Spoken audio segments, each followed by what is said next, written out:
Le Burkina Faso a brisé le silence, mettant fin à des décennies de dépendance.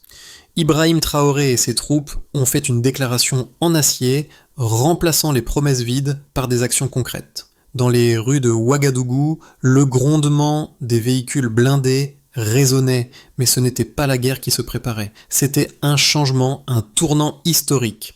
Un petit pays refusant de se soumettre aux règles imposées par les grandes puissances. Comment ce geste audacieux a-t-il changé le cours de l'histoire de l'Afrique ? Ibrahim Traoré, figure emblématique de cette rébellion silencieuse, a donné la réponse. Le monde n'a jamais vu une nation se révolter de cette manière. Le Burkina Faso, un pays longtemps accablé par les aides conditionnelles et l'ingérence étrangère, a choisi une voie différente, l'autodétermination. Cette décision, loin d'être un simple acte de défi, représente une nouvelle philosophie politique pour l'Afrique. En choisissant de tourner le dos à des décennies de promesses non tenues, Ibrahim Traoré a ouvert une porte vers un futur où les nations africaines n'attendent plus des secours, mais prennent leur avenir en main. Ce geste n'est pas sans risque, car il défie les normes établies par les puissances occidentales.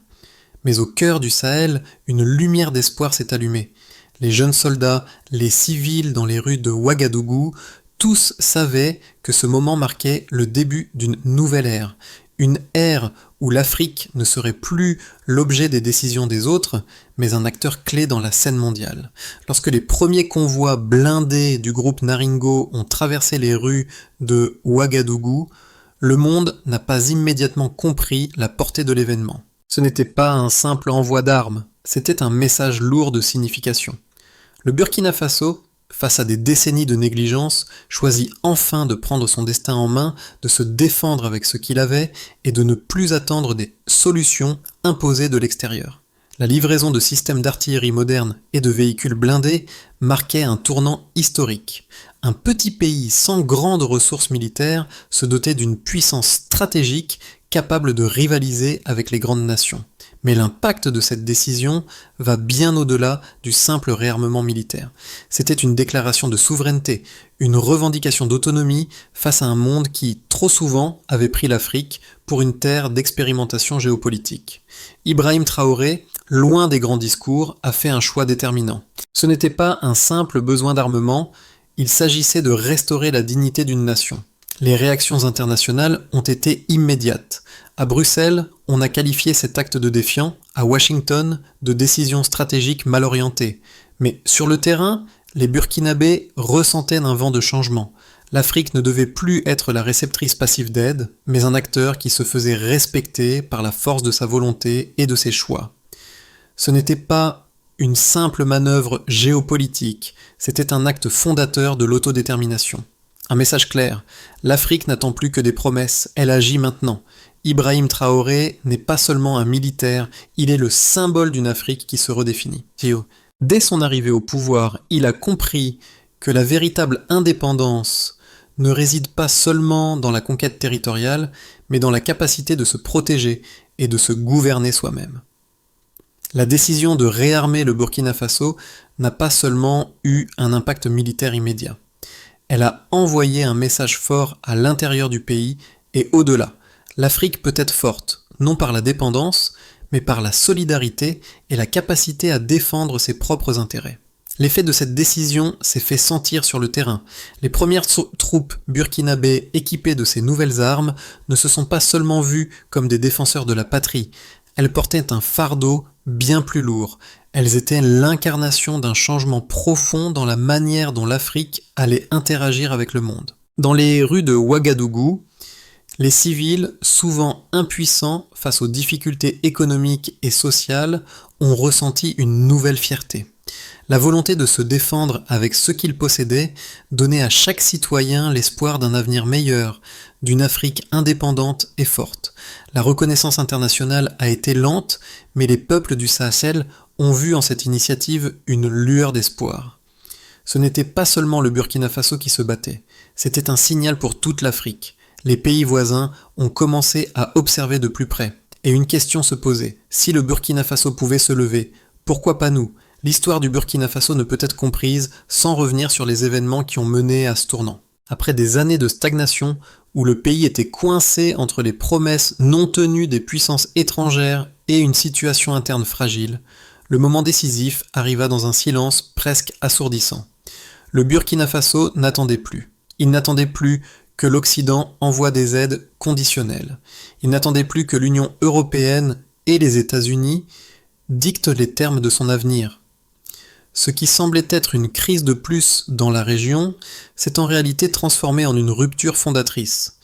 Ibrahim Traoré, avec ses officiers, comprenait que l'issue de cette situation passait par une remise en question des paradigmes politiques traditionnels. Une grande partie de l'élite politique, notamment à l'international, voyait la rupture des relations avec l'Occident comme une tentative risquée, voire suicidaire. Pourtant, l'impact de cette décision allait bien au-delà des simples implications géopolitiques. Le groupe Naringo, avec ses systèmes d'artillerie et ses véhicules blindés, apporta un vent nouveau qui insuffla une nouvelle vie aux troupes burkinabées. Ce moment ne fut pas simplement un achat d'armement, mais un message symbolique pour toute l'Afrique. Ce fut un non retentissant à la domination des grandes puissances. Lorsque les premières roues de véhicules blindés ont touché le sol de Ouagadougou, un changement silencieux mais implacable a commencé à se produire. Les soldats burkinabés n'étaient plus simplement des défenseurs de la nation, ils étaient un des symboles d'une Afrique qui reprend son destin en main. Chaque véhicule blindé symbolisait un bras tendu vers un avenir incertain, mais résolu à ne plus se soumettre. Le silence qui suivit ce changement fut aussi lourd de sens que la décision elle-même. Aucune grande déclaration, aucun traité international, aucun discours solennel. Mais dans les rues de Ouagadougou, chaque regard croisé, chaque geste témoignait d'une population prête à embrasser ce futur incertain. La décision d'Ibrahim Traoré ne fut pas un acte de rébellion, mais un acte de réaffirmation de la souveraineté. L'armée, désormais équipée d'armements modernes, n'était plus simplement un outil de défense. Elle devenait l'outil d'une nation qui refusait de se voir comme un pion dans un jeu mondial trop souvent dicté par d'autres. Les conséquences de ce changement se firent rapidement ressentir. Dans le Sahel, cette décision ne passa pas inaperçue. Les voisins du Burkina Faso observaient de près ce qui se passait. L'idée d'une Afrique indépendante, agissant selon ses propres besoins et sans dépendre d'une aide extérieure, commençait à germer. Ce n'était pas seulement une question de sécurité, mais de dignité. Le Burkina Faso venait de redéfinir le concept de pouvoir dans le Sahel. Ce n'était pas la force brute qui comptait, mais la volonté d'agir selon ses propres termes. Les puissances occidentales, malgré leurs inquiétudes et leurs critiques, ne purent empêcher cette dynamique. Elles se retrouvèrent face à un nouveau défi. Comment interagir avec un pays qui avait décidé de se réinventer en dehors de leurs règles établies ? Le Burkina Faso était en train de réécrire son avenir, et avec lui, une partie du destin de l'Afrique. L'impact de la décision du Burkina Faso n'a pas été immédiat seulement sur le terrain militaire, mais aussi en termes de symbolique et de transformation géopolitique. En chiffres, la réalité de ce choix a pris forme dans l'armement fourni, qui a radicalement changé la dynamique du pays. Le groupe Naringo a livré des systèmes d'artillerie automotrice et des véhicules blindés VN-22B, une avancée technologique qui a permis à l'armée burkinabé de disposer de moyens modernes et adaptés pour faire face aux menaces externes et internes. Ces armements, bien que non suffisants à eux seuls pour inverser des décennies de faiblesse stratégique, ont envoyé un message clair. Le Burkina Faso avait les moyens de se défendre, et plus encore, il avait la volonté de le faire. Une question se pose alors. Quel effet ce réarmement a-t-il eu sur le rapport de force régional ? Le nombre d'armements livrés par Naringo, bien que modeste comparé aux standards mondiaux, a eu un effet disproportionné sur le moral des troupes et de la population burkinabé. Il a permis de renforcer non seulement la défense nationale, mais aussi de redonner de la fierté à un peuple fatigué de vivre dans l'ombre des grandes puissances. Les premières statistiques sur l'armée burkinabé après la livraison de ces armes montrent une augmentation significative de l'efficacité opérationnelle. Les unités blindées ont permis de renforcer les frontières du pays contre les incursions rebelles, tout en réaffirmant la souveraineté du Burkina Faso dans le Sahel.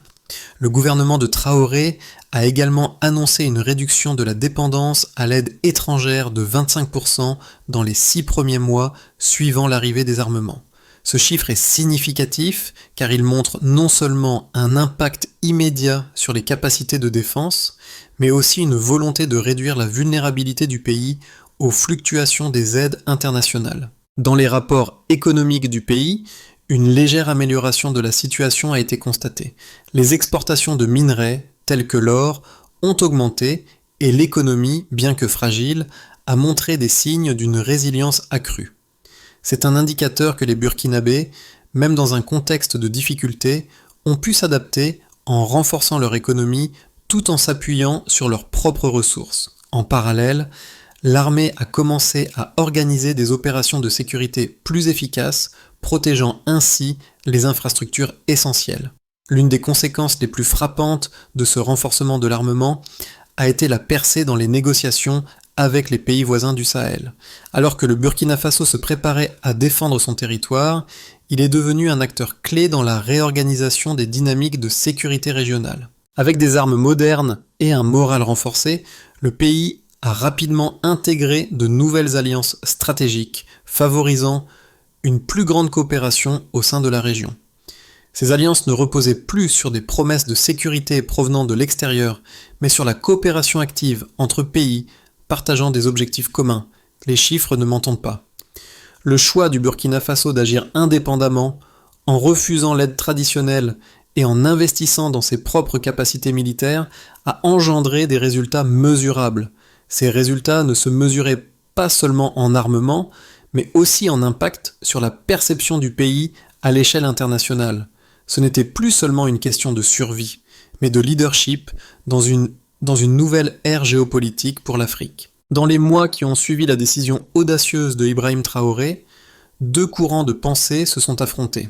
D'un côté, les partisans de l'indépendance africaine, qui saluaient le courage du Burkina Faso, considérant cette initiative comme un modèle à suivre pour le reste du continent. De l'autre côté, les sceptiques, principalement issus des cercles diplomatiques occidentaux, voyaient dans cette démarche un danger potentiel pour la stabilité régionale.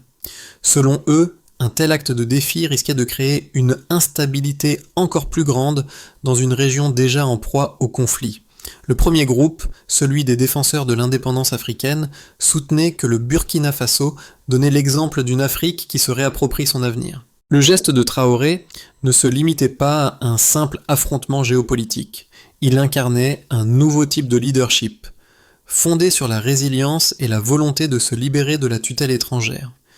Pour eux, la décision de réarmer le pays, loin de n'être qu'une réponse militaire, marquait la fin d'une époque où l'Afrique se contentait d'être un réceptacle d'aide internationale et un terrain de jeu pour les puissances extérieures. Cependant, les critiques soulignaient le risque d'un déséquilibre croissant dans le Sahel. Pour ces sceptiques, l'action du Burkina Faso pourrait être perçue comme une déclaration de guerre par ses voisins, ou pire encore, comme une invitation à l'ingérence militaire étrangère. Ils argumentaient que la militarisation rapide de la région risquait d'exacerber la violence, en attisant les tensions ethniques et les conflits internes. L'isolement diplomatique du Burkina Faso, après son acte de défi, aurait pu nuire à la coopération régionale et engendrer une instabilité durable. La réponse du gouvernement burkinabé à ces critiques fut simple et directe. Nous ne faisons que défendre notre droit à l'autodétermination. Selon Traoré, la souveraineté n'est pas seulement une question de frontières, mais aussi une question de respect. Le Burkina Faso n'a pas cherché à imposer sa volonté aux autres, mais à se protéger et à préserver sa dignité face à des décennies d'ingérence. C'était un choix difficile, mais nécessaire. En fin de compte, l'action du Burkina Faso a révélé une vérité profonde. La véritable force d'un pays ne réside pas seulement dans ses armées ou ses ressources naturelles, mais dans sa capacité à rester fidèle à ses principes, même face à l'adversité. Ce fut une leçon pour toute l'Afrique et un message fort pour ceux qui cherchaient à comprendre ce qui pourrait être le prochain tournant dans la politique mondiale. Le Burkina Faso ne cherche pas à se faire aimer, mais à se faire respecter. Ces mots d'Ibrahim Traoré résonnent comme un écho à travers l'Afrique. L'armement n'était pas un simple choix stratégique, mais un manifeste de souveraineté. Un message adressé non seulement à ses voisins, mais au monde entier. L'Afrique n'est plus un continent en quête de validation, mais un acteur qui prend son destin en main. Le pays a démontré qu'il était capable de se défendre sans attendre l'intervention de puissances extérieures, qu'elles soient occidentales ou autres. À l'échelle locale, cette transformation s'est traduite par un changement profond dans la mentalité des citoyens. Les Burkinabés, autrefois dépendants des aides internationales, ont trouvé un nouveau sens de l'autonomie. Le message était clair. L'indépendance ne se gagne pas dans les discours, mais dans les actes. Cela a renforcé l'idée qu'un continent peut se réinventer en s'appuyant sur ses propres ressources et ses propres forces. Mais ce qui a été véritablement frappant, c'est la transformation silencieuse du Burkina Faso en un modèle pour d'autres nations africaines. L'idée de l'autosuffisance et de la souveraineté nationale a commencé à faire son chemin dans les consciences de nombreux peuples du Sahel. Les décisions prises par le Burkina Faso ont rapidement trouvé un écho dans toute la région du Sahel. L'impact de l'action de Traoré allait bien au-delà de l'acquisition d'armements modernes. Ce fut un tournant qui allait redéfinir les relations géopolitiques dans toute l'Afrique de l'Ouest. Dans les semaines suivant l'arrivée des véhicules blindés et des systèmes d'artillerie, une nouvelle dynamique s'est installée. Le Burkina Faso n'était plus seulement un acteur passif dans les négociations internationales, il était désormais un modèle d'action autonome pour ses voisins. Les pays du Sahel, qui avaient longtemps lutté dans l'ombre des grandes puissances, ont vu en cette initiative un symbole d'espoir. Des nations comme le Mali et le Niger ont commencé à regarder de plus près le modèle burkinabé, se demandant si elles pouvaient suivre le même chemin. Le Burkina Faso, avec son esprit d'indépendance, a montré que la souveraineté n'est pas une question de taille ou de ressources, mais de volonté. C'était un défi lancé à toute l'architecture de pouvoir mondial. En adoptant cette position ferme, le Burkina Faso a redéfini les termes de l'engagement international. La conséquence immédiate a été une reconfiguration des alliances dans la région. L'Afrique, autrefois dépendante de l'aide humanitaire et de la coopération avec des puissances extérieures, a commencé à se tourner vers une coopération régionale plus robuste. Les pays du Sahel ont commencé à envisager des partenariats qui ne reposaient pas sur des accords de dépendance, mais sur une vision commune d'indépendance et de sécurité collective.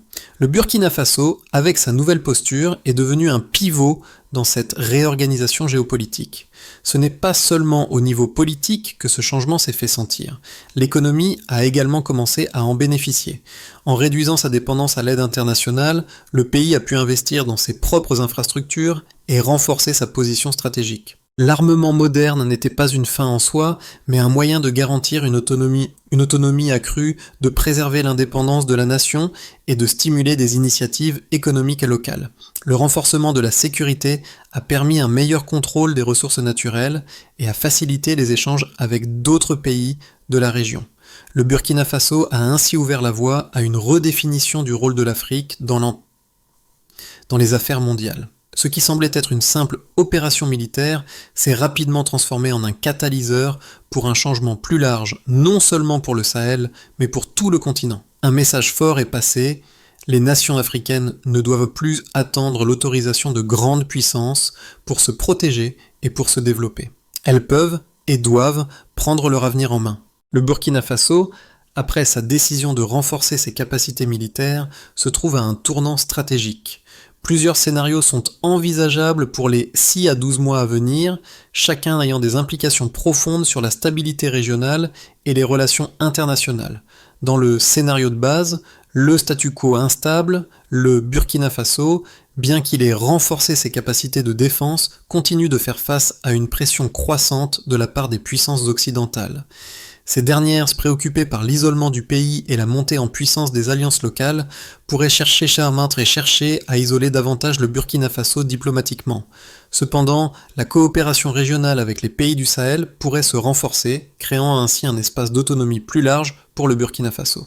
L'économie, bien que fragilisée par l'isolement, pourrait connaître une croissance modérée grâce à des initiatives locales et des initiatives intra-régionaux.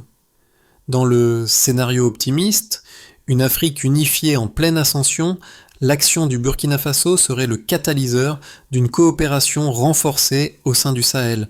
L'émergence d'une alliance entre le Burkina Faso, le Mali et le Niger pourrait établir un front solide contre l'ingérence étrangère et permettre à ces pays de prendre le contrôle de leurs ressources et de leur sécurité. Le renforcement de l'infrastructure locale et des investissements régionaux pourrait stimuler une croissance économique, et la région pourrait devenir un modèle de coopération sud-sud. Ce scénario pourrait transformer la perception de l'Afrique dans le monde, la positionnant comme un acteur géopolitique indépendant et respecté. Dans le scénario pessimiste, une guerre régionale prolongée, un scénario plus sombre envisage une escalade des tensions dans la région. L'isolement diplomatique du Burkina Faso pourrait entraîner des sanctions économiques et une pression militaire accrue de la part des puissances occidentales, ce qui risquerait d'entraîner une instabilité prolongée. Les tensions internes dans le pays, couplées à la montée des groupes rebelles, pourraient également se manifester sous forme de conflits ouverts, mettant en péril la paix et la stabilité. La coopération régionale pourrait être fragilisée, et la situation pourrait dégénérer sous forme de violences déjà présentes. Dans les trois scénarios, il est clair que le choix du Burkina Faso a placé le pays à l'avant-garde d'un mouvement qui pourrait redéfinir l'avenir du Sahel. L'indépendance retrouvée ouvre des possibilités, mais aussi des défis. Le monde attend de voir quel chemin sera choisi par Ibrahim Traoré et les nations du Sahel dans les mois à venir. La situation du Burkina Faso et l'impact de ces choix ne concernent pas seulement les pays du Sahel, mais aussi chaque individu qui regarde cette évolution. L'Afrique, longtemps dépendante des grandes puissances, montre un exemple de ce que peut accomplir un pays lorsqu'il décide de se lever et de prendre en charge son propre avenir. Mais cela va au-delà de la politique. C'est un message profondément humain. C'est un appel à tous ceux qui se sentent marginalisés, ignorés ou sous-estimés. Il est possible de se relever. Ibrahim Traoré, en prenant cette décision, a offert un modèle de leadership et de résilience. Dans un monde où les grandes puissances dictaient les règles, le Burkina Faso a décidé de jouer selon ses propres. Ce n'est pas seulement un acte de défi, c'est une démonstration que les petits pays, les petites nations ont aussi un pouvoir réel de transformation. Ce n'est pas une question de ressources, mais de volonté. De ce point de vue, l'histoire du Burkina Faso devient une source d'inspiration pour toutes les nations qui cherchent à redéfinir leur place dans un monde globalisé. Pour les spectateurs, cela soulève une question importante. Comment pouvons-nous, dans notre propre contexte, prendre notre destin en main de manière similaire ? Le changement ne se produit pas seulement sur les scènes mondiales, il commence dans les communautés, les entreprises et dans le cœur de chaque individu qui refuse de se soumettre aux attentes et aux limitations imposées par les autres. Le Burkina Faso a prouvé que l'action et la détermination peuvent ouvrir des portes qui semblaient fermées à jamais. La solution au défi du Burkina Faso, ainsi qu'à celui de l'ensemble du Sahel, ne réside pas dans un seul acte isolé, mais dans une série de décisions réfléchies et de mesures concrètes. Le pays a pris le premier pas en réaffirmant sa souveraineté, mais cela ne suffit pas. Pour garantir une stabilité durable et véritablement libérer le pays des entraves extérieures, un chemin en plusieurs étapes est nécessaire. Le premier point clé est l'autonomisation économique. Le Burkina Faso doit continuer à renforcer son infrastructure en investissant dans ses ressources locales et en développant des partenariats économiques au sein de la région. Cela signifie diversifier ses secteurs d'activité, réduire la dépendance à l'aide étrangère et promouvoir des industries locales qui peuvent offrir des emplois durables à sa population. Ce n'est qu'ainsi que le pays pourra se libérer de la pression constante de la dépendance économique. Ensuite, la coopération régionale doit être consolidée. Le Burkina Faso ne peut pas, à lui seul, résoudre tous les défis de la région. La coopération avec le Mali, le Niger et d'autres pays du Sahel est indispensable pour créer un front uni face aux défis communs. Les ressources, le renseignement et les capacités militaires doivent être partagées entre les nations pour maximiser leur efficacité collective. Enfin, la réconciliation interne est essentielle. Le pays doit veiller à l'inclusivité en s'assurant que tous les groupes sociaux et ethniques aient une voix dans la reconstruction nationale. Une fois cette réconciliation atteinte, le Burkina Faso pourra se projeter sur la voie de l'unité et de la prospérité, en ne laissant personne derrière. Le Burkina Faso, à travers son parcours tumultueux, a redonné à l'Afrique une leçon de dignité et de fierté. Ce n'est pas seulement une question de force militaire ou de stratégie géopolitique, mais bien d'un retour aux valeurs profondes qui fondent la souveraineté d'une nation. Ibrahim Traoré n'a pas simplement réarmé son pays, il a réarmé l'âme du peuple burkinabé, leur donnant la possibilité de rêver d'un futur où l'autodétermination prime sur la soumission. Au cœur de cette transformation se trouve l'histoire du premier convoi blindé traversant Ouagadougou, un symbole d'une nouvelle ère.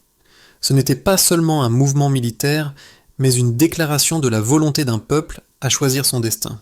Les jeunes soldats, les civils dans les rues, ont vu dans ce moment une lueur d'espoir. Un espoir que malgré la pauvreté et les défis, leur nation pouvait enfin être respectée sur la scène mondiale.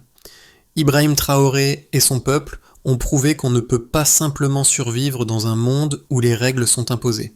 Ils ont prouvé qu'il est possible de redéfinir sa propre place dans ce monde à travers l'action, la volonté et la dignité.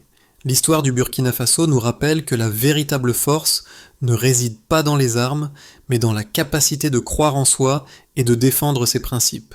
Ce n'est pas une histoire d'une simple nation cherchant à survivre, mais d'un peuple qui, après des siècles d'attente, décide de forger son propre chemin. Ibrahim Traoré et son peuple ont prouvé que le véritable pouvoir réside dans l'autodétermination. Cette transformation ne se limite pas aux frontières du Burkina Faso. Elle est un message pour l'ensemble de l'Afrique et pour chaque nation du Sud qui cherche à se libérer des chaînes de la dépendance. Aujourd'hui, le monde regarde. Que faisons-nous avec cette inspiration? Comment allons-nous, dans notre propre contexte, affirmer notre autonomie et contribuer à redéfinir les règles de ce monde? Le voyage du Burkina Faso est loin d'être terminé. Mais chacun de nous peut tirer des leçons de leur audace. Le moment est venu pour vous de vous demander: dans quel domaine de votre vie pouvez-vous commencer à prendre votre destin en main comme le fait ce peuple audacieux?